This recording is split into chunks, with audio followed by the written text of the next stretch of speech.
아멘. 오늘 목적에 붙들린 삶이라는 주제로 여러분과 함께 말씀 나누기를 원합니다. 여러분들은 인생의 목적이 있으신가요? 네. 또 오늘 하루 어떤 목표와 목적을 세우고 또 살아가고 계십니까? 오늘 해야겠다라는 사업의 목표와 또는 운동 하셨나요? 또는 연초에 계획한 공부 계획이나 아니면 다이어트 계획들, 그런 것들이 이루어지고 있나요? 모든 인간들은 목적과 또 목표를 갖고 살아갑니다. 오늘은 목적이라는 단어로 통일을 해서 사용하겠는데요. 오늘 말씀을 보니까 사도행전에서 성령이 임하였습니다. 성령이 많은 제자들에게 강력히 그 마음과 심령 가운데에 임하였더니 놀라운 일이 벌어졌습니다. 그것은 바로 사람들이 성령을 받게 된 것이죠. 그러자 베드로가 이에 대하여서 해석합니다. 바로 요엘서의 말씀을 해석하는 것입니다. 여기서 이르기를 16절 이는 이 사람들이 취한 것이 아니라 이는 요엘을 통하여 말씀하신 것이 성취된 것입니다. 말세에 내가 모든 영을 모든 육체에 부어주리니 너희의 자녀들은 예언을 하게 되고 젊은이들은 환상을 보고 늙은이들이 꿈을 꾸리라. 성령께서 임하시게 되는 일이 벌어지니까 자녀들은 언제나 꿈을 꾸겠죠. 네, 젊은이들도 미래에 대해서 생각하겠죠. 그런데 더 나아가서 끝날을 앞둔 노인들에게도 꿈이 생기는 역사. 이 환상과 예언과 꿈은 공통점이 있습니다. 무엇이죠? 바로 미래에 대하여서 소망이 생기고 살 이유가 생기고 그냥 이대로 내 인생이 끝나겠구나 하던 것이 성령의 임재를 통하여서 새로운 목적과 또 다른 비전이 생기고 하나님의 나라를 향한 살 소망이 생기게 된다는 것입니다. 성령이 임하면은 우리 가운데 살아야 할 이유가 생기고 또 절망적이었던 인생에서 소망이 생기게 되는, 그리고 그 소망이 목적이 되어서 인생에 아주 놀라운 힘을 주게 되는 일이 바로 오늘 성령을 통하여서 예언하게 되고 환상을 보고 꿈을 주신다. 이 모든 것이 바로 우리에게 성령을 통하여서 우리에게 가야 할 방향과 또 목적과 꿈과 희망을 주신다는 것입니다. 여러분, 만약에 운전을 하는데 목적지가 없이 시동을 걸고 출발한다면 어떻게 될까요? 바로 그 운전은 갈팡질팡 어디로 갈지 모르고 정처 없이 떠돌다가 다시 집으로 돌아오게 되는 운전이 될 것입니다. 여러분, 활을 쏜다고 생각해 보십시오. 활을 쏘는데 목적지, 표적지가 없다면 어떻게 될까요? 세게 당길 이유도 없고 정확히 집중해야 할 이유도 없고 강하게 활시를 당길 이유도 없어집니다. 그냥 아무 곳에다가 적당히 그냥 틱 쏴도 아무런 문제가 되지 않는 것이죠. 그런데 표적지가 생기고 목적지가 생기게 되면 어떻게 될까요? 저기 내가 맞추겠다 하고 목적지가 설정이 되는 순간부터는 집중하게 되고요, 활시를 강하게 당길 수 있게 되고 거기 안에 초점을 맞추게 되고 푹 하고 쏘게 되는 것이죠. 또 운전을 할 때도 목적지가 생기는 순간, 내비게이션에 어디로 가야겠다라고 목적지를 찍는 순간 여러 가지 경로가 뜨죠. 그 중에 우리가 더 좋은 방법을 찾아서 이 경로보다 더 좋은 경로, 최상의 경로를 찾아서 갈 수 있게 됩니다. 목적이 없으면은 방황을 하다가도 목적이 생기면 그 순간부터는 또렷해지고 분명해지고 방법이 보이게 되는 것입니다. 인생에도 마찬가지입니다. 목적을 바로잡을 때, 내 삶에 목적지가 나타날 때 인간의 삶이 의미가 있어지게 됩니다. 목적지에 도달하게 되는 그 과정 속에서 해야 할 일과 하지 말아야 할 일이 또 구분되어집니다. 목적을 세워야 할 때 쓸데없는 일을 하지 않고 절제할 수 있게 되는 것이죠. 목적지를 이루기 위하여서. 제가 이제 대안학교 교장이다 보니까 공부법 연구를 많이 이렇게 영상도 찾아보고 교수님들의 책, 저서들도 찾아보고 있는데요. 최근에는 박문호 박사라는 분이 있습니다. 박문호 박사가 뇌의 목적의식이라는 이야기를 조금 해주셨는데요. 인간은 목적의식을 갖고 있고 인간의 고유한 기능이 바로 목적의식이라고 합니다. 그리고 인간의 앞에 있는 이 전두엽에 있는 부분이 많은 부분을 바로 이 목적을 위하여서 쓰인다고 합니다. 그리고 인간이 만약에 10분이라도 목적이 없는 행동은 할 수 없다고 합니다. 한순간도 목적 없이 하는 행동이 없답니다. 예를 들면 우리가 재채기 하는 거 있죠. 에치 하는 것도 신체가 어떤 생리적인 목적 때문에 재채기를 하는 것이고, 하품을 하는 것도 신체적인 목적이 있어서 우리의 몸에서 하품을 하게 만든다는 것이죠. 또 우리가 누군가에게 화를 낼 때에도 감정적 전달의 목적이 있습니다. 목적 없이 행동하는 사람이 있다면 그것은 정신분열증이 있는 사람뿐이라고 말합니다. 이런 사람들 외에는 모든 인간은 전부가, 그리고 이 인간의 이 몸은 목적을 갖고 움직이고 목적을 갖고 기능을 행한다고 이야기합니다. 특히 인간의 이 뇌는 목적을 갖고 살 때 가장 활성화가 되고 목적지향적인 이 성격을 갖고 있다고 합니다. 그래서 이 인간이 존재 자체가 바로 목적지향적이라고 말하기도 합니다. 또 인간이 갖고 있는 이 뇌는 목적지향성이 얼마나 발전되었느냐에 따라서 이 목적을 설정하고 성취해 나가는 능력, 목적지향성이 얼마나 발전되었느냐에 따라서 인간이 한 분야에서 성취하고 성공하는 정도가 차이가 난다고 합니다. 이것은 보상하고 관련이 있다고 합니다. 보상을 주어지면은 행동을 하는 게 인간의 본성이라고 합니다. 그래서 저희 딸도 보니까 저희 딸이 TV를 좋아하고 그다음에 과자 먹는 거를 좋아해요. 우리 딸이 좀 이렇게 아쉬운 게 뭐 있다면은 밥을 잘 이제 안 먹는 거예요. 안 그래도 조그만데 밥도 잘 안 먹으니까 부모로서 걱정이 되더라고요. 그래서 아이고 어떻게 해야 되지 하는 중에 있는데, 우리 딸이 과자를 좋아하니까 유민아 밥 다 먹으면은 과자 줄게 이러니까 진짜 하면서 먹는 거야. 또 아빠 TV 보여주세요. 안 돼. TV 보고 싶어요. 그러면은 맘마를 먹고 오세요. 그러면은 눈이 반짝이면서 엄마 맘마 주세요. 이렇게 하는 거 있죠. 이 아이들도 즉각적인 보상이 따라오니까 어떤 과정을 거쳐서 보상을 받기 위해 에너지를 소비하고 거기에 이렇게 자기가 원치 않는 것도 이제 목적이 있으니까 그것을 하기 위한 어떤 과정을 거치게 된다는 거죠. 이것을 이제 즉각적 보상이라고 합니다. 근데 이 아이들이 즉각적 보상에서 점점 목적 지향성이 발전을 해야 되는데, 기능이 향상되어야 되는데, 우리 아이들은 다음 주에 사줄게, 너의 생일 때 사줄게, 이런 말들을 이해를 못해요. 아직 단기적인 보상밖에 모르기 때문에. 그래서 시간이 지나면 지날수록 이게 능력이 향상되고 나이가 먹으면은 나중에 그 보상이 올 것을 알고 열심히 그 목적에 도달하기 위해 힘쓰고 애쓰는 그 능력이 길러지는 것이 바로 이 목적 지향이 향상된다는 건데요. 이것을 보고 바로 지연된 보상이라고 합니다. 장기적 보상 또는 지연된 보상.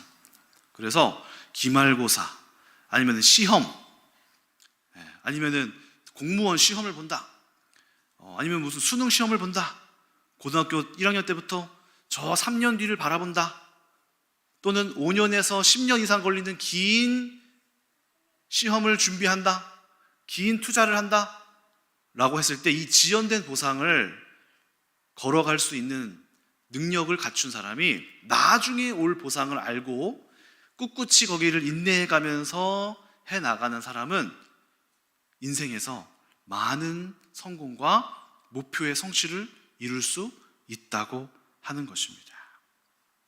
그래서 이 결국에는 즉각적인 보상에서 지연된 보상, 아주 뒤에 있는 그 보상을 생각하고 목적지를 이루기 위하여서 내가 어떻게 해야 되지? 몇 년 뒤에 이렇게 갈 수 있겠구나. 큰 목표를 설정하고 그 길을 가는 능력, 이것이 이 뇌의 중요한 역할이라고 합니다. 그래서 이 보상을 조절하는 게 바로 전두엽이라고 합니다. 특히 뇌의 전전두엽에서는 미래에 대한 청사진을 그려내는 역할을 한다고 합니다. 미래에 대해서 내가 나중에 그때가 되었을 때 어떤 일을 할 수 있지? 그때에 나에게 얻어질 보상은 무엇이지? 하고 상상하고 그려낼 수 있는 능력이 지금 내가 해야 할 일과 하지 말아야 할 일을 절제하게 만들고, 또 그 보상을 지연되더라도 인내할 수 있게, 그리고 절제하고 꾸준히 준비하게 되면서 그 능력을 갖추게 한다는 것이죠. 그래서 이 지연된 보상을 할 수 있는 이 목적 지향성이 향상된 사람은 결국에는 인내하고 꾸준히 준비하고 포기하지 않고 절제하면서 마침내 그 목표에 도달하게 된다는 것입니다. 이 기능이 약한 사람들이 있는데 바로 주의가 산만하고 집중력이 약한 사람들. 요즘 우리가 이제 스마트폰 많이 보잖아요. 특히 전자기기를 보고 있는 이 아이의 상태를, 뇌를 이제 찍은 거가 있거든요. 제가 우리 그 대안학교 아이들 초창기 핸드폰 교육할 때도 이제 보여줬던 건데, 스마트폰을 보고 있으면은 앞쪽이 빨개져요. 그러면서 활성이 안 되는 거예요. 움직이지 않는 거예요. 그러니까 전두엽이, 특히 이 브라운관, 이 스마트폰이나 기계로 된 화면을 볼 때 전두엽이 멈춘다고 하는 거예요. 그러니까 기능을 아예 안 하는 거, 정지하는 거죠. 특히 어린이일 때 전두엽이 성장해야 되는데, 어릴 때 이런 거를 많이 보면은 전두엽이 활성화가 안 되고 성장이 안 돼서 멈춰지고, 나중에 20대, 30대가 넘어서는 전두엽이 성장이 잘 안 된대요. 그래서 이 전두엽의 기능이 향상이 안 되면은 집중이 안 되고 떨어지고, 주의가 산만해지고, 몰입하고 집중해서 깊게 파는 능력을 가질 수 없게 된다는 것이죠. 그래서 이 뇌라는 것 자체만으로도 지금 벌써 어떻습니까? 미래에 대해서 전전두엽이 미래에 대한 청사진을 그려서 상상하게 하고 이미지를 그리게 하는 기능을 아예 갖고 있고, 이 아주 먼 미래를 향하여서 인내할 수 있는 그 기능, 이 뇌 자체도 목적 지향적으로 목적을 성취하는 방향으로 뇌가 형성되어 있다는 것이죠. 그러므로 이 인간이라는 자체가 목적을 어떤 거에 두느냐에 따라서 우리 인간의 삶이 바뀔 수가 있고, 잘못된 목적이 주어지면은 그 목적에 빠져서 잘못된 길을 갈 수도 있다는 것이죠. 반대로 말하면 바른 목적을 설정하게 되면 그 목적을 향하여서 자신의 인생을 절제하고 컨트롤하면서 바른 방향으로도 갈 수 있다는 것입니다. 그래서 우리에게는 목적에 붙들린 삶, 인간은 어쩔 수 없이 목적이라는 것을 설정할 수밖에 없는 뇌다. 그런데 많은 사람들이 올바른 목적을 찾지 못하게 된다면 다른 목적을 설정해 버립니다. 뇌 자체에서 바른 목적을 찾지 못하면 다른 목적을 이렇게 만들어 버리는 거죠. 목적이 이끄는 삶의 리고레 목사님이 몇 가지 이야기를 했습니다. 첫 번째, 우리는 올바른 목적이 없으면 어떤 목적으로 끌려가는 게 될까? 첫 번째로는 죄의식에 끌려가게 된답니다. 죄의식. 죄의식은 무엇입니까? 과거에 저지른 잘못에 대해서 스스로 느끼고 스스로 잘못되었구나라고 깨닫는 것이 죄의식인데, 과거의 삶의 후회와 수치를 감추기 위한 인생을 살아간다는 거예요. 죄의식이란 또 이런 겁니다. 내가 왜 그랬지? 왜 그걸 몰랐지 내가? 내가 왜 그걸 보지 못했지? 난 어쩜 이렇게 어리석지? 하면서 내면에 올라오는 자책들에 사로잡혀서 잠을 이루지 못하기도 한다는 것이죠. 또 자신에 대한 불완전함이 타인에게 들통나게 됐을 때 이것이 수치가 되어서 스스로 모욕하고 부끄러움을 견디지 못하는 이 죄의식에 스스로 빠지게 돼서 여기에 갇혀서 끌려서 살아가기도 한다는 것입니다. 또 어떤 사람들은 원한과 분노의 쓴뿌리를 씹으며 살아간대요. 내가 과거에 이렇게 나한테 상처 줬었지?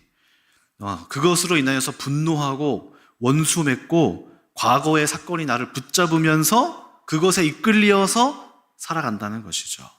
머릿속에 그것이 원한이 되어서 이 원한은 때로는 내면의 침묵으로 속으로 분노를 삭히면서 표출되기도 하고, 어떤 사람은 실제로 분노를 쏟아놓으면서 표출되기도 한다고 합니다. 그래서 이 분노가 목적이 되어서 이 인생에 있어서 원한을 풀고 이것에 대해서 막 보복하고, 사회에 대해서 보복하고, 그 사람의 복수하는 것이 목적이 되어서 인생이 잘못된 목적으로 살아가기도 한다는 것이죠. 또 한 가지는 두려움에 이끌려서 살아가게 된다고 합니다. 두려움이란 충격적인 사건 또는 비현실적인 기대감 또는 가정의 엄격한 규칙으로 두려움이 생긴대요. 집안에 규칙이 많으면 두려움이, 자녀들 마음속에 두려움이 생겨요. 미래에 대해서 두려워하게 되고 두려움으로 인하여서 잘못된 방향을 선택하게 된다는 거죠. 이렇게 되면은 안 되는데, 우리 가정의 모습상 이런 선택을 할 수가 없는데 하고 잘못된 선택을 하게 된다는 것입니다. 그래서 이런 사람들은 스스로 두려움이 만들어 놓은 감옥에 살게 되는 거예요. 저에게도 이런 두려움이 있었던 것 같아요. 예전에 이제 저희 어머니께서 저를 이렇게 꽉 잡고 살아셨던 것 같아요. 그래서 젊은 시절에 연애를 하고 싶잖아요. 그러면은 내가 좀 좋아하는 여자애가 있네 하고 뭔가 말을 걸어보고 내가 한번 대시를 해봐야겠다라고 하는 순간 갑자기 어머니가 머릿속에서 불쑥 튀어나와요. 나의 두려움의 존재인 거죠, 저의. 그러면서 어머니의 그 무서운 눈빛과 또 어머니의 기준이 갑자기 생각이 나요. 저 여자애는 기도를 얼마나 하니? 저 여자애는 말씀을 많이 읽니? 하면서 갑자기 그 두려움이 제 앞을 갑자기 탁 나타나면서 안 되겠다. 기준에 미치지 못하는구나. 하고 접게 되더라고요. 그러니까 이런 모습들이 어머니에 대한 두려움으로 비롯된 선택이 됐었던 것이죠. 지금은 전혀 안 그렇습니다. 지금은 자유해졌습니다. 저희 어머니도 이제 안 그러십니다. 자, 그리고 또 무엇입니까? 사람들이 또 무엇에 이끌려 사냐면요, 물질에 이끌려 삽니다. 물질. 대다수의 사람들, 그리고 오늘날 우리 사회가 자본주의 사회입니다. 자본이 있어야 돼요. 그래서 이 사회 구조 자체가 돈이 없으면은 불행해지는 게 사실이에요. 이 사회가 그래요. 우리가 살고 있는 이 자본주의 사회가 돈이 없으면 차별을 받고 무전 유죄가 되는 세상이에요. 그래서 돈이 없으면은 피해도 많이 보고요. 돈이 없으면 서러워요. 그게 오늘날의 세상입니다. 그런데 문제는 뭡니까? 돈이 많고 내가 많이 가지고 많이 있으면은 행복의 조건은 되지만 그것이 아예 행복의 본질이 되어 대체되어 버리는 거죠. 그래서 많은 사람들이 이렇게 잠깐의 이 물질적 풍요를 목적으로 삼아서 인생을 굉장히 많은 목표로 삼고 살아가게 된다는 것입니다. 이것이 아주 일시적인데, 이 일시적인 목적을 향하여서 온 사람들이 인생을 다 쏟아붓고, 젊은이들도 이것을 향하여서 돈에 대하여서 굉장히 사로잡힌 채 살아가고 있습니다. 이것이 진정한 행복에 이룰 수는 없는 것입니다. 그래서 우리의 가치는 내가 얼마를 갖고 있고 돈이 얼마나 되었느냐에 따라서 내 인생이 평가될 수 있는 게 아니에요. 우리의 가치는, 나의 인생이 나의 소유로 평가되지 않습니다. 한번 부자들을 보세요. 그들이 부자여서 잘 살겠다 하지만 그들의 삶을 우리가 가치 있었다라고 말하지 않잖아요. 그렇죠? 오히려 저는 제가 이번에 튀르키예에 갔다 와서 자신의 인생을 하나님께 온전히 드린 그 선교사님의 부부의 삶이 더 가치 있다고 느껴지더라고요. 그들이 가진 것은 많이 없었는데요. 그렇죠? 그렇듯이 뭔가 물질적인 소유에 인하여서 인생의 가치가 판단되는 것이 아닌데, 지금 우리의 사회는 돈을 많이 가진 것에 대하여서 굉장히 최고의 가치로 여기는 풍조와 생각들로 가득하고, 또 그것을 향하여서 쫓아가고 있는 목적이 되어버린 삶을 산다는 것입니다. 또 다섯 번째로, 다른 사람들의 인정을 받기 위해 살아갑니다. 부모나 배우자, 스승, 자식, 친구 또는 나를 비방했던 사람들에게 증명하고 인정받기 위한 인생을 살아간다는 것입니다. 그들은 항상 다른 사람이 나를 어떻게 생각하는지를 걱정하고, 불행하게도 군중을 따라가는 사람은 군중 속에서 길을 잃는다. 이렇게 리고레 목사님이 목적을 이끄는 삶에서 우리가 올바른 목적을 잡지 못하면 이런 것들이 우리에게 목적이 되어서 우리가 목적을 삼고 살아가게 된다는 것입니다. 그러므로 우리에게 정욕에 따라서, 물질에 따라서, 과거에 따라서 잘못된 인생의 목적을 따라 살지 않고 우리에게 올바른 목적이 있어야 되겠는데요. 몇 가지를 제가 제시하기를 원합니다. 첫 번째는 창조의 목적을 따라 살아야 합니다. 창조의 목적. 이 목적은 바로 무엇이냐면요, 정체성과 관련되어 있습니다. 이 목적을 추구하면서 살아야 돼요. 그것은 바로 하나님 아버지와 자녀된 우리의 관계가 목적이 되어야 돼요. 목사님, 저 하나님 아버지와 저는 이미, 하나님은 아버지고 전 자녀로서 충분한데요? 이미 저희는 구원받아서 더 이상 할 게 없는데요? 아닙니다. 그것은 어떤 정의된 것이고 실제로 그 관계가 뜨거워야 된다는 것이죠. 나와 내 아내가 결혼했으니까 우리는 부부로서 충분해가 아니라 결혼을 했더라도 그 부부 사이가 뜨거워져야지 진정한 부부로서의 관계가 형성되는 것처럼 하나님과 우리의 관계도 그 관계적인 뜨거움이 계속해서 뜨거워지도록 그것이 목적되어야 한다는 것입니다. 예수님께서는 하나님의 아들이셨고 그가 십자가의 죽음을 향하여 가는 목적이 있었는데요.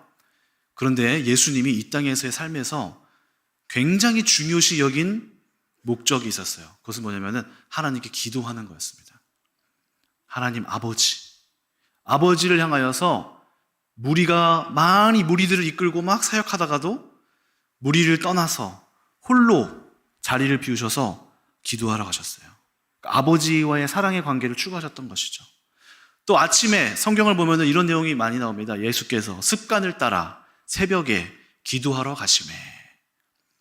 항상 어떤 일이 있기 전에 아침에 먼저 하나님 아버지께 가서 아버지와의 관계, 사랑의 관계를 확인하고 그 관계에서 하나님께로부터 음성을 듣고 그분 안에서 확신을 받고 사역의 자리로 돌아갔던 것이죠. 어제 이제 저녁에 제가 우리 김예진 사모님이 어디로 이제 일이 있어서 밖에 나가게 돼가지고 제가 혼자 우리 유준이와 유민이를 약 한 2시간가량 보게 되었어요. 처음에는 애기들이 잘 있더라고요.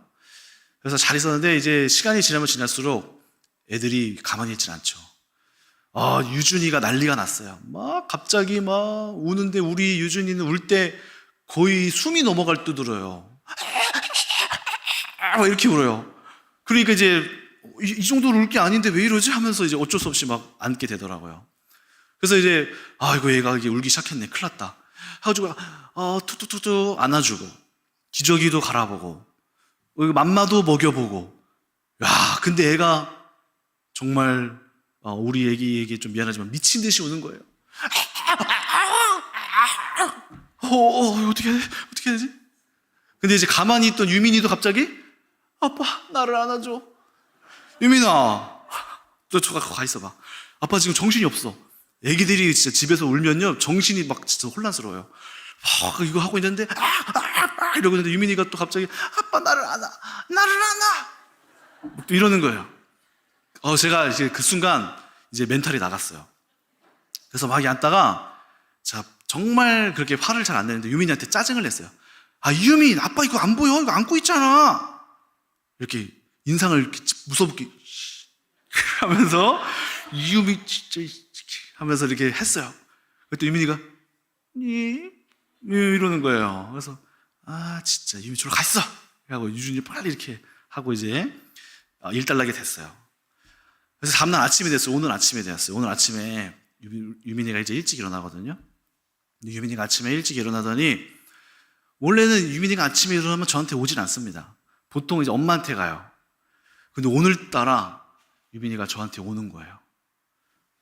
저한테 제 다리 밑에 이렇게 와가지고 이렇게 막 얼굴을 비비고 막 하는 거예요. 그래서 유민아, 너 아빠한테 안 오잖아. 왜 왔어? 그랬더니 막 부끄러웠나 봐. 막 이래요. 이거 왜 이러지?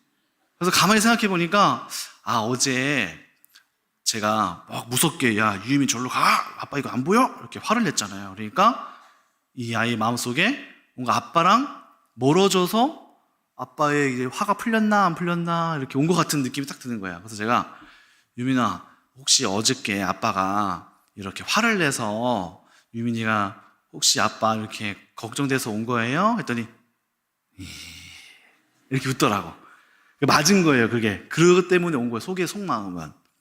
얘가 보통 저한테 안 오거든요. 그래서 이제 제가 그래 유민아 아빠가 미안해. 아빠가 어제 너무 힘들어서 그랬나 봐.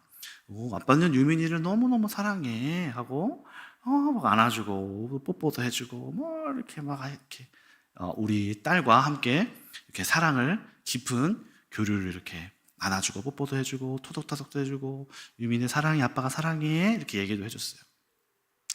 그랬더니 이제 유민이의 마음이 이렇게 또 그 마음을 또 받아서 이렇게 풀리더라고. 근데 제가 이제 오늘 이제 말씀도 준비하면서 그 일을 보면서 딱 느껴지는 게 뭐냐면은 우리 딸이 이렇게 아버지와의 관계가 소원해지니까 거기에서 그 소원해짐을 알고 사랑의 공허함을 알고 아버지께 찾아와서 그 아버지와 연결된 아빠와의 연결됨을 추구한단 말이죠.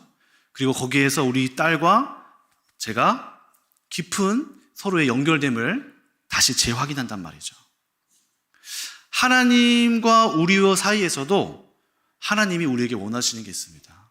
그것은 바로 하나님과 우리와의 그 깊은 사랑의 관계가 확인되어지고 그리고 그냥 아버지와 딸 정도가 아니라 깊은 뜨거운 사랑, 부모와 자녀로서의 그 깊은 사랑이 서로 향하여서 살아있게 되는 것. 이것을 우리의 인생의 목적으로 두어야 하는 것입니다. 이것이 아닌 것 같지만은 굉장히 중요한 목적이에요, 목적. 이 근본이 끊기게 되면 이것에서 문제가 생기는 거예요. 두려움이 찾아오고요. 아버지가 나를 사랑하지 않는 그 두려움에서 우리는 공허함을 느끼고 두려움을 느끼고 다른 사랑을 찾아서 찾게 되는 거예요. 그것을 메꿔줄 자를 찾아서. 그래서 우리 안에 중요한 게 무엇입니까? 바로 하나님과 우리 사이의 깊은 사랑의 관계가 살아있게 연결되는 것이 우리의 인생의 목적이 되는 것입니다. 그래서 우리는 계속해서 하나님과 연결되어야 됩니다. 제가 이제 어플 하나를 이제 소개해 드릴 건데요. 더 초즌이라는 어플이에요. 이게 선택된 자, choose의 과거 분사형인데요. CHOSEN, 더 chosen이라는 어플이 있어요. 미국에서 만든 어플인데요. 선택된 자, 신으로부터 선택된 사람이라는 이제 이 어플이에요. 이 어플이 어디 거냐면은 미국에 있는 한 기독교인이 복음서로 드라마를 만들었어요. 근데 제가 이거를 한번 어떻게 우연치 않게 찾게 돼서 이거를 봤는데요. 성경 말씀에 있는 스토리들이 시즌별로 이렇게 올라왔어요. 지금 4시즌까지 왔는데 한 시즌에 한 8편 정도 있더라고요. 그래서 제가 이거를 좀 보면서 당시 이스라엘 사회에 있었던 상황이 잘 고증이 돼 있어요. 그래서 제가 이거를 살펴보고 이렇게 했구나. 예수님이 말씀하셨을 당시의 모습이 이런 거겠구나 하고 제가 이 어플을 통해서 이제 시청을 하고 있는데요. 여기에서 제가 한 가지 장면을 봤는데 그 장면이 뭐였냐면 예수님이 하나님 아버지를 향하여서 기도하고 있는 장면이었어요. 근데 그 기도하는 모습 속에서 하나님 아버지께 그냥 단순히 하나님 아버지 기도하는 게 아니라 제 마음속에 어떤 느낌이 받았냐면 하나님 자신의 정말 아버지에게 이야기하고 있구나. 하나님과 예수님이 아버지와 아들로서 연결되어져 있구나.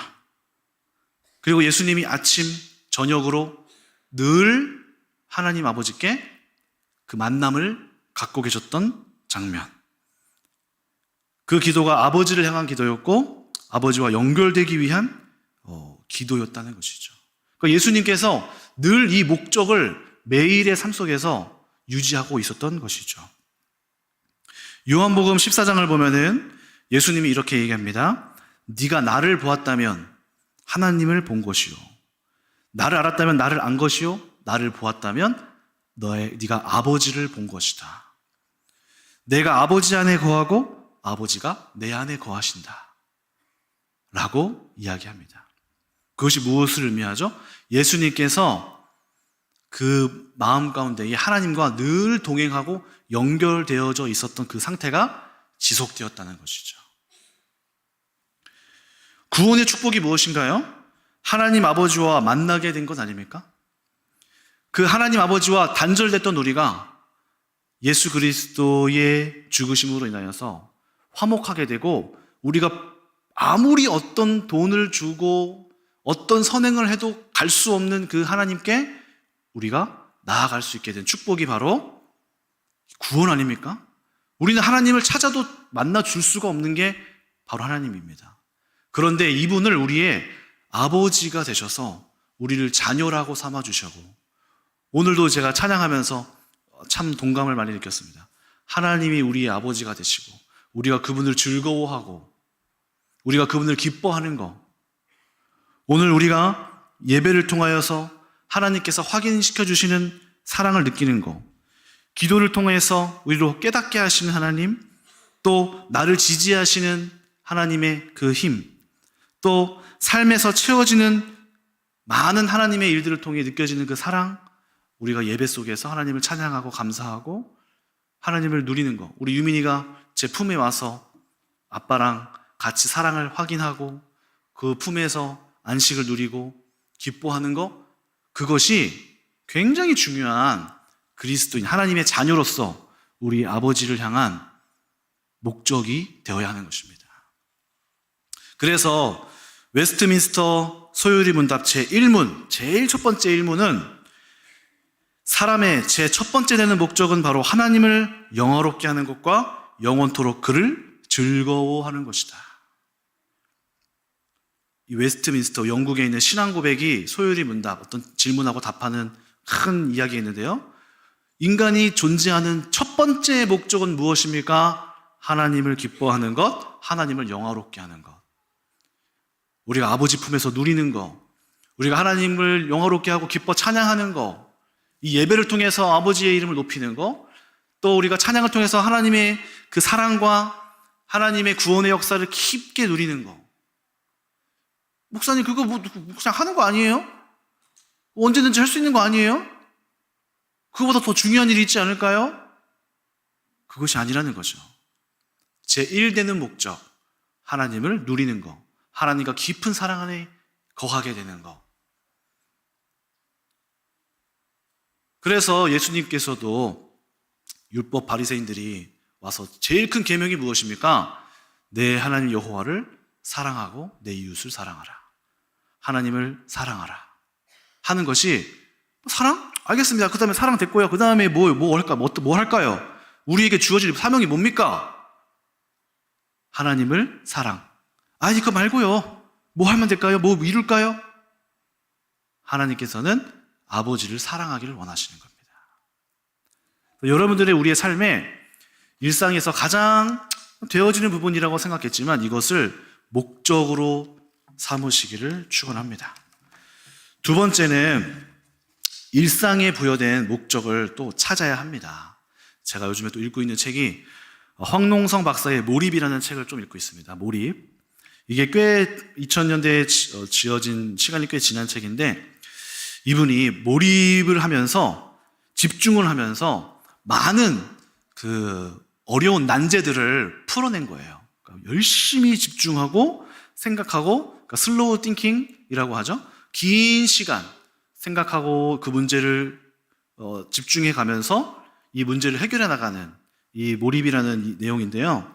이분이 이제 과학사에 이름을 남긴 천재들의 일상을 연구해 봤더니 공통점이 발견되는데, 바로 그들이 지극한 몰입에 들어갔다는 거예요. 재능과 극한의 그 몰입, 재능만 있었던 게 아니라 이 몰입이 과학사에 이렇게 등재된 그 사람들의 특징 중에 바로 엄청난 몰입의 순간에서 두뇌를 100% 활용할 수 있었다는 것입니다. 그래서 뉴턴을 보니까 뉴턴에게 어떻게 만류인력의 법칙을 발견했느냐. 그 뉴턴의 일생을 기록한 책에서 뉴턴이 이렇게 말합니다. 당신은 어떻게 만류인력의 법칙을 발견했나요? 그러니까 대답이 나는 온종일 그것만 생각했다. 얼마나 몰입했는지 밥 먹는 거 잊어버렸대요. 생각하다가. 또 잠자는 것도 잃어버려서 자기가 밤을 샌지도 몰랐대요. 엄청난 몰입에 들어간 거죠. 집중하고 그 생각에 굉장히 깊이 빠져서 거기 안에 들어간 거예요. 그래서 그 정도로 한 가지 문제를 해결하기 위하여서 집중력을 발휘하였고 마침내 만류인력의 법칙을 발견했다고 한 것입니다.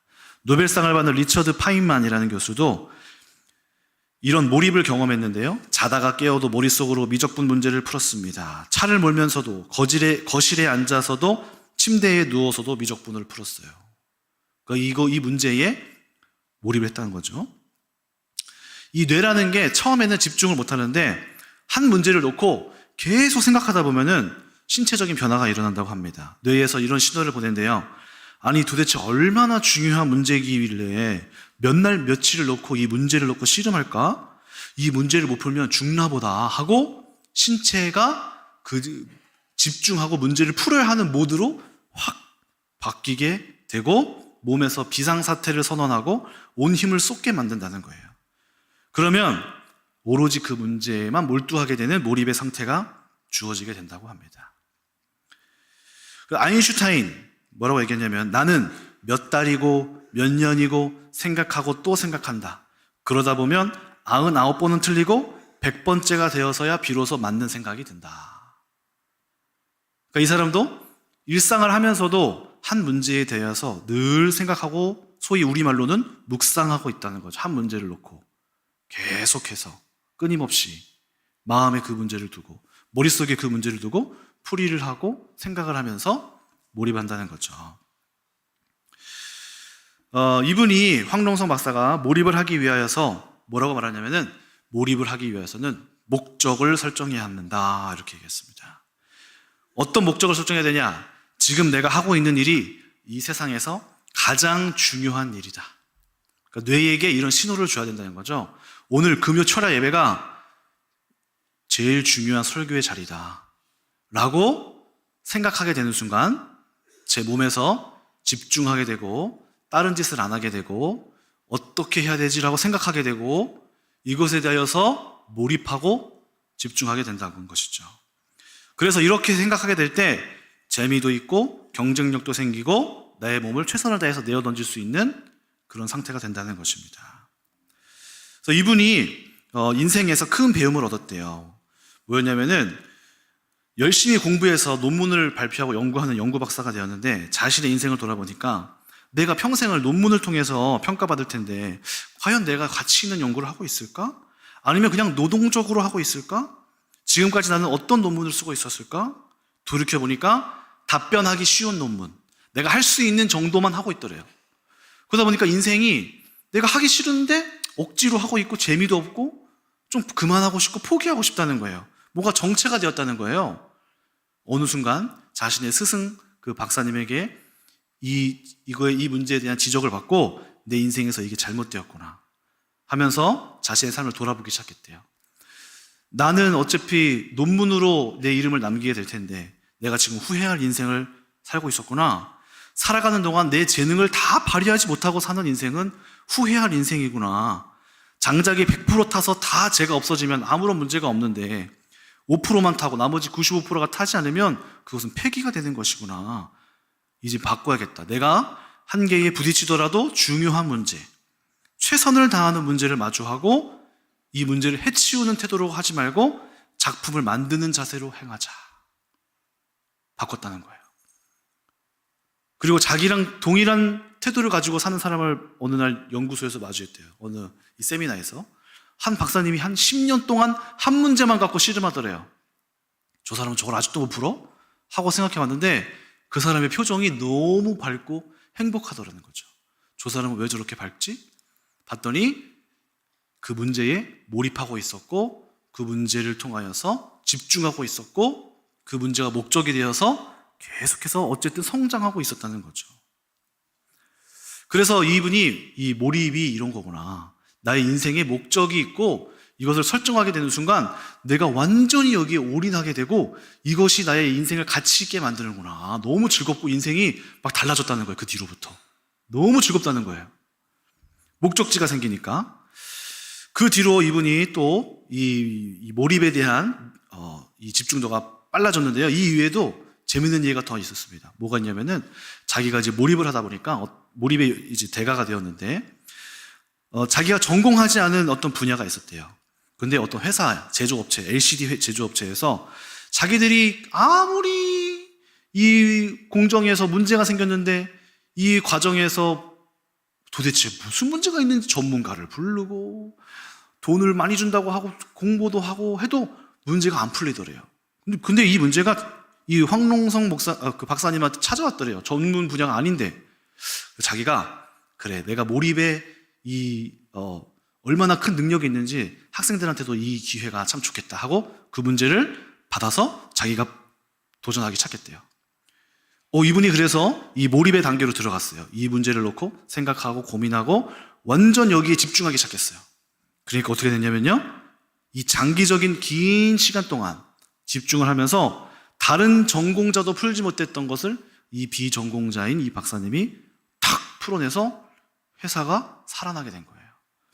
그 이후로 회사 직원들하고 10가지 문제를 더 공정 속에서 발견하고 풀어나갔다는 거죠. 그래서 그 뒤로는 이 회사에서 문제를 놓고 해결하는 즐거움을 회사 사람들이 같이 경험한 이후로 회사에서 퇴직하는 일이 줄어들었다고 합니다. 자, 이게 무엇을 의미하죠? 인생에 있어서 몰입하고 집중하고 목적지를 세워서 그것을 풀어내 나가는 그 과정 자체가 굉장히 우리에게 주어진 이 목적 지향적인 삶을 살게 하고 그 안에서 우리가 최선을 다하는 삶을 살아야 한다는 것이죠. 저에게도 이런 경험이 있었는데요. 저는 이 설교에 대하여서 20대 한 초중반에 꿈을 갖게 됐어요. 어느 날 한 1000명 정도 모이는 큰 집회가 있어서 거기에 갔습니다.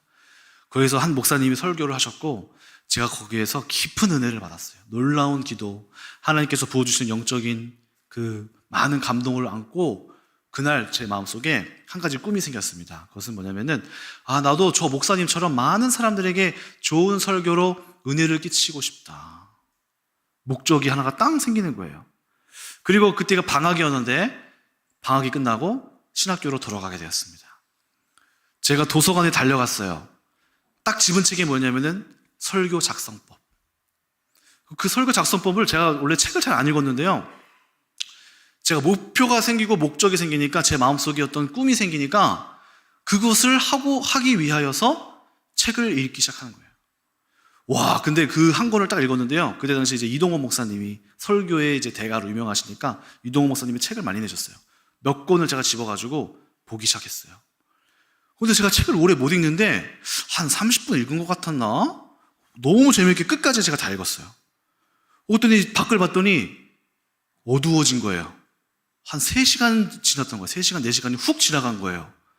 그거 제가 깜짝 놀랐어요. 아니, 이렇게 시간이 빨리 지나갔었나? 한 자리에서 엄청난 집중과 몰입을 통하여서 그 한 책에 막 집중하고 막 손으로 막 써가면서 막 쭉 몰입해서 그 시간을 홀딱 보낸 것이죠. 강력한 몰입이 생긴 것입니다. 또 한 가지 이제 저에게도 미션이 주어졌죠. 뭐였죠? 바로 대안학교입니다. 대안학교. 이거는 제가 원하지도 않았고 바라지도 않았고 그냥 해야 되나 보다. 그런데 어느 순간 하나님 앞에서 이것이 하나님께서 원하시는 것이다 라는 마음이 이제 제 마음속에 확 들어왔어요. 목적의식이 뭔가 생겼어요. 저한테 이유가 생겼어요.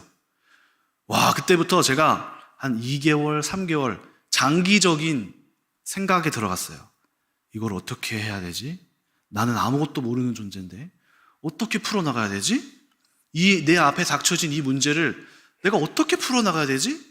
밥을 먹으면서도 이야기할 때도 한편으로 그 생각이 자리 잡고 있었어요. 유튜브를 찾아봐도 가끔씩 이제 다른 것도 보지만은 학교에 대한 이야기를 막 찾아보고 생각해보게 됐어요. 이런 학교가 있네? 이런 학교는 뭐 어떤 학교지? 또 뭐 한두 달 또 지날 때 책을 읽기 시작했어요. 책도 한 7권, 8권 목사님한테 부탁드려서 대안학교에 대한 책들을 쭉 보면서 일주, 한 주에 한 권씩 떼가면서 학교에 대하여서 끊임없이 그 중간에 뭐 청년부 일도 있고 무슨 행사도 있고 일들이 많았습니다. 근데 여기 이 저자가 말하는 몰입, 슬로우 띵킹이거든요. 긴 시간, 장시간 한 가지의 생각을 깊게 머물고 가는 거. 저도 모르게 이제 그런 걸 하고 있었던 거죠. 대안학교에 대해서. 왜냐하면 단번에 해결이 안 나오니까. 생각하고 고민하고 문제를 풀어가는 과정을 쭉쭉쭉 해나간 거죠. 그 가운데 하나님께서 또 귀한 책을 만남을 주시고 또 사람을 만나게 해주셔서 우리 대안학교의 과정들이 펼쳐나가고 풀어지게 되는 거였어요. 저에게는 또 굉장히 감사한 경험이었습니다. 그러니까 무엇이죠? 이 외에도 이제 우리가 생각하는 훈련, 문제가 닥쳤을 때 거기에 그것에 대해서 쭉 몰입하고 집중하고 긴 장시간 이것을 갖고 씨름하는 훈련. 저는 그 책을 읽으면서 이 몰입이라는 책이 우리가 이미 하고 있는 영적인 싸움, 묵상하는 거, 이것과 너무 동일하구나. 우리에게도 이미 이런 영적인 묵상과 싸움과 씨름은 이미 실천되고 있습니다. 그런데 우리가 조금 더 제가 이 책을 추천드리는 이유는 좀 더 명확하게 이제 좋은 방법들을 소개하는데요. 아마 우리 담임 목사님도 우리 교회를 쭉 이끌어 오실 때 수많은 문제와 어려움과 고난이 있었을 거예요. 그런 것들은 인생에 있어서 모양은 다 다르지만 누군가에게 다 닥쳐오는 것들이지 않습니까? 이런 것들을 돌파해내는 능력, 생각하고 고민하고 상상하고 찾아보고 이것을 돌파해내는 그 몰입, 집중, 그 문제에게 집중하고 고민하고 또 우리는 함께 기도하는 시간을 통해서 하나님의 은혜를 덧입으면서 돌파해 나가는 그 목적의식이 있어야 한다는 것이죠. 그래서 이스라엘 백성을 향한 하나님의 말씀도 묵상하다라는 단어가 히브리어로 하가인데요. 이 하가라는 말씀도 뭐였냐면요. 깊은 생각에 잠겨라, 되새겨라, 머물라라는 뜻이에요. 그러니까 한번 우리가 큐티를 사실 잘못하는 게 그 순간만 큐티 딱 하고 끝나는데 그게 아니라 이 말씀을 깊게 머금고 쭉 생각해 나가야 돼요. 하나님께서 이 말씀을 나에게 왜 주셨지? 이 말씀은 무엇이지? 고민하고 애쓸 때 그리고 긴 시간 동안 머물고 갈 때 하나님께서 이 말씀에 대한 실마리와 해답들을 땅 하고 주시는 순간들이 온다는 것이죠. 그래서 우리에게는 목적이 있어야 됩니다. 목적. 제가 이제 우리 아이들 있으니까, 청소년 아이들 있으니까 목적에 대한 또 로댕에 대한 이야기를 하고 마치도록 하겠습니다. 여러분 생각하는 사람 동상 이거 알죠? 이렇게 앉아있는 사람 동상. 그 동상을 조각한 사람이 오기스트 로댕이라고 하는데요. 이 사람이 세계적으로 유명한 조각가라고 합니다. 그의 조각상을 보면은 사실성이 넘치고 생명력이 넘친대요. 그런데 그 로댕이라는 사람의 성격은 굉장히 조용하고 굉장히 소심했대요. 말도 못했대요. 그런데 이 사람은 또 국립미술전문학교에서 수차례 떨어지기도 했고요. 20대에는 경제적인 어려움도 겪었고 또 누이가 죽기도 하는 암울한 시기를 보냈다고 합니다. 그런데 이 로댕은 어린 시절부터 이미 마음속에 분명한 목적과 큰 비전이 있었대요. 어느 날 수업 시간에 선생님이 너는 커서 뭐가 될래? 물었대요. 그랬더니 이 로댕이, 그 중학생이 제 가슴 속에는 미켈란젤로나 라파엘로 같은 위대한 예술가가 되겠다는 생각으로 가득 찼습니다. 조용히 그냥 이 아이의 마음속에 굉장한 목적이 있던 거예요. 그 뒤로 이 로댕이 종종 계속 그 꿈을 마음속에 되뇌었대요. 세상에 태어나서 아무런 발자취도 남기지 못하고 떠나는 것은 생각만 해도 끔찍하다. 나는 반드시 위대한 예술가가 될 거야. 우리나라 최고 미술대학의 최우수 장학생이 되고 내 작품을 출전시키면 살롱전 데뷔작의 심사위원들을 만장일치로 최우수 작품이 되게 할 거야. 내가 만들어낸 작품은 전 세계인들의 찬사를 받게 할 거야. 하는 중학교 때부터 가졌던 그 뚜렷한 목적의식이 있으니까 그것을 향하여서 만들어가고 성취해 갔다는 것입니다.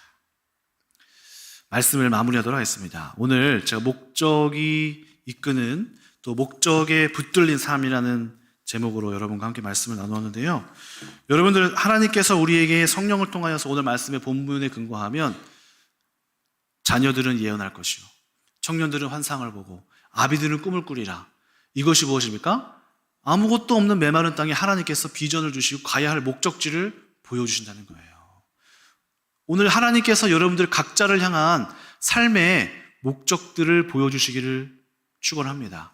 인생에 목적이 없다는 것은 허무한 것이에요. 그냥 있으니까, 태어나니까 산다, 죽지 않으니까 산다. 가장 불쌍한 인생입니다. 오늘 하나님께서 여러분들에게 하나님의 나라를 향한 비전과 목적, 또 더 나아가서 거기서 한 가지 우리가 늘 해야 될 거 무엇입니까? 하나님과의 사랑의 그 관계를 목적 삼아서 인생에서 끊임없이 추구해가는 그것. 오늘 여러분들을 향하신 하나님의 목적이 여러분 가슴속에 깊이 생겨나기를 주님의 이름으로 축원합니다. 기도하겠습니다. 하나님 감사합니다. 오늘 우리에게 목적 지향적인 모습으로 창조하시고 목적을 향하여서 달려가게 하심을 감사합니다. 사도 바울도 나의 부르신 그 상을 받기 위하여 달려가노라라고 말했는데 바울에게도 분명한 목적이 있었습니다. 오늘 우리 성도님들에게 혹시라도 비전과 목적이 없는 사람들이 있다면 우리에게 꿈을 주시고 우리에게 생기를 줄, 활력을 줄 놀라운 하나님의 목적이 있게 하여 주시옵소서. 무엇보다 우리가 하나님과의 관계, 그것을 또 목적 삼기를 원합니다. 하나님과의 깊은 살아있는 관계가 되기를 원합니다. 혹시 하나님과의 관계가 메말랐고 또 하나님이 느껴지지 않는 사람들이 있다면 이 시간 하나님과의 관계가 다시 한번 뜨거워지는 사랑으로 연결되어질 수 있는 목적을 허락하여 주시옵소서. 감사드리며 살아계신 예수님의 이름으로 기도드립니다. 아멘.